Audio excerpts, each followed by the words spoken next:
Hello everyone. In this presentation we will see about the static rotor resistance control method for speed control of wound rotor induction motor.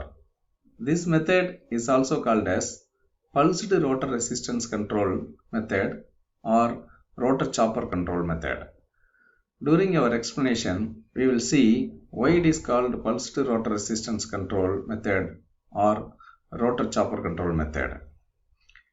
Modern industrial applications which require high starting torque and variable speed motor drives. Next to DC motor, the best choice is slip ring induction motor or wound rotor induction motor. This slip ring induction motor has high starting torque and wide range of speed variations. The speed of the slip ring induction motor can be easily controlled by means of controlling the slip power either by mechanical or electronic concepts. Now, before going to see the static rotor resistance control method, now we will see how the external rotor resistance is going to change the characteristics of the wound rotor induction motor. Here, three-phase AC supply is given to the starter circuit. The rotor circuit slip voltage is available in the rotor circuit. So, a variable resistor bank is connected in the rotor circuit. This variable resistance is going to change the alter the torque speed characteristics and speed stator current characteristics. So normally the rotor circuit resistance is R2, small r2, and the external resistance added in the rotor circuit is capital R2. See this torque speed characteristics. When we add extra resistance externally in the rotor circuit, it is going to increase the starting torque of the wound rotor induction motor. When you add more and more resistance externally in the rotor circuit, the starting torque goes on increases. So even we can start the machine at maximum starting torque by means of adding more resistance in the rotor circuit. Similarly, look at this speed stator torque characteristics, stator current characteristics. So for normal rotor resistance small r2, this is the speed and stator current characteristics. If you add extra resistance in the rotor circuit, then it is going to decrease the stator current. So by means of adding extra resistance in the rotor circuit, the stator current is decreases. The starting current is reduced, that is the inrush current for starting of the wound rotor induction motor is controlled by means of adding extra resistance control. So this method is a conventional rotor resistance control method. In this conventional rotor resistance control method, it has many advantages like absence of inrush starting current and availability of full rated torque at starting. It has a high live power factor, absence of line current harmonics, wide range of speed control. Even though it has many advantages, it has some drawbacks. The main drawbacks of this method is reduced efficiency because the slip energy is wasted in the rotor circuit, rotor resistance circuit, and the speed changes very widely with load variations. And also this method demands simultaneous and precise control of all the three balanced resistors in each phase. So unbalances in voltage and currents if the rotor circuit resistance are not equal. So these two are the last 2 points are the main drawback of this conventional rotor resistance control. To overcome these drawbacks, now we will have a method is called static rotor resistance control method. How the static resistance control method is arrived from a conventional rotor resistance control method. The conventional rotor resistance, it requires 3 variable resistors. Each should be a matched one, and also we need to vary all the 3 resistance more preciously and simultaneously. So if we have any mismatch in the resistance, there will be a unbalance in the rotor circuit voltage and current that is going to cause changes in the operation of the motor. So to avoid this, instead of having a 3 individual resistance, if we have a one resistance, then it is easy to control a single resistor.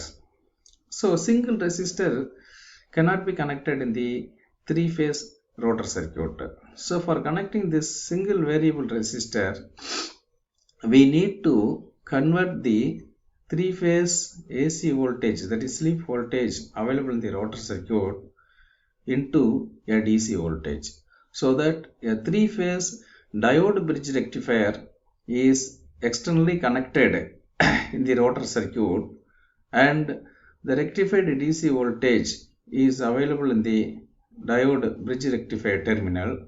Now we can connect the single variable resistor between the DC terminals. Now by means of varying the resistance, we can vary the speed of the wound rotor induction motor. Again, the problem is the huge variable resistance, availability of huge variable resistance is difficult. Instead of having a huge variable resistor, we can change the fixed resistance into a variable resistance by means of electronic switches.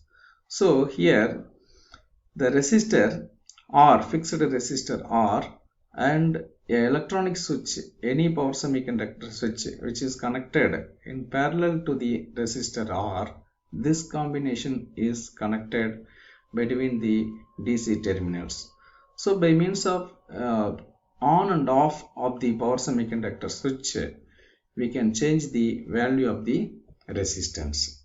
So this is the static rotor resistance control method. Here the AC supply is given to the stator terminal. The rotor slip voltage is available in the rotor circuit, that is taken away from the rotor terminal through the slip rings, and this slip AC voltage is rectified by means of 3-phase diode bridge rectifier, uncontrolled rectifier, and a series inductor is connected in the circuit to remove the harmonics, to smoothen the current. So it is going to act as a current source, and a resistor and parallel combination of power semiconductor switch, which is called chopper. So this chopper controlled resistor is called, the resistor is controlled by this chopper, that is why it is called chopper controlled resistor. So if you do not have this chopper circuit, the full resistor R is always appearing between the terminal A and B. Suppose this terminal is A and this one is B. So for varying this resistance, electronic switch, semiconductor switch is connected parallel to the resistance. So this is the detailed circuit diagram of static rotor resistance control method. Now this power semiconductor switch, it may be any switch, either IGBT or thyristor or MOSFET, any high speed switching devices, any high speed switching device may be connected across the terminal A and B.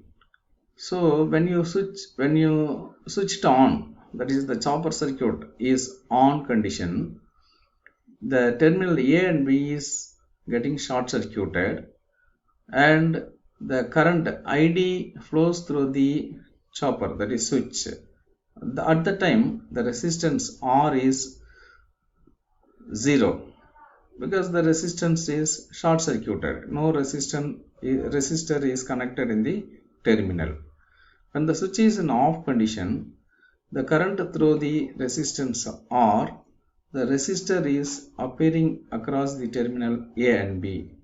So the voltage, whatever the VDC, which is going to be the VD. The static rotor resistance control, the operation of the static rotor resistance control is explained in two modes. That is, when the thyristor switch is in on condition, another one is when it is in off condition. When it is in on condition, the current ID flows through the switch and VDC is equal to VD is equal to 0. Resistance R is equal to 0. This is the on time, T on period. During T on period, this is the resistance value in the circuit. This is the voltage VD in the circuit. So both are 0. Next, during off time, the switch is off, then it is the current is flows through the resistor only. So VDC is equal to VD during T off, and the resistance R is appearing between the terminals A and B. So the effective external resistance RE is the average value of the resistance for a chopper period T. So the period is T. Over the period T, the resistance is available during T off period. During T on period, it is not available. So 1 by T integral 0 to T R into dt, that is 1 by T, we can split this into two parts. One is 0 to T on R into dt and T on to T R into dt. During this period, because during on time of the chopper R is equal to 0, only during off time of the chopper R is available. So after substituting upper and lower limit, we can get R by T into T minus T on. So T by T minus T on by T, T by T is 1 minus T on by T, T on by T is the duty cycle. So RE is equal to R into 1 minus alpha. This is the effective resistance, external resistance is going to appear across the DC terminal. So the power consumed by the effective resistance RE is PAB is equal to ID squared into RA, that is ID squared into R. RE is equal to R into 1 minus alpha. So each diode conducts for 120 degree. The rotor current waveform is shown in the figure, that is 2 by pi with 3 conduction for each phase. So when the ripple is neglected, the RMS value of the rotor current is calculated as per this formula. So it is enough to take one half cycle, because since it is ID squared, root mean square value. So 1 by pi 0 to 2 by 3 ID squared into d omega t over the period into root 2, which is within the root 2. So after substituting this upper and lower limit, we can get the current I2, that is equal to ID into root of 2 by 3. So from this, ID is equal to root 3 by 2 into I2. So the per phase power consumed by the resistance RE star, that is equal to per phase rotor resistance RE star, that is equal to 1 by 3 into ID squared into total resistance in the circuit. So the effective resistance is R into 1 minus alpha. In addition to this, a resistance, inductor resistance, smoothing inductor resistance RD is also added.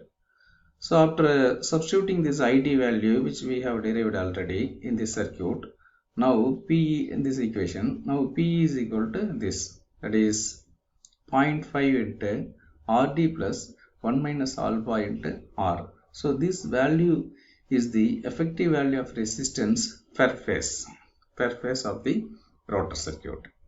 So the closed loop speed control with static rotor resistance control method is explained with this following diagram. So there are two loops. One is inner current loop, another one is outer speed loop. So the closed loop control can be easily achieved by sensing the speed. The speed is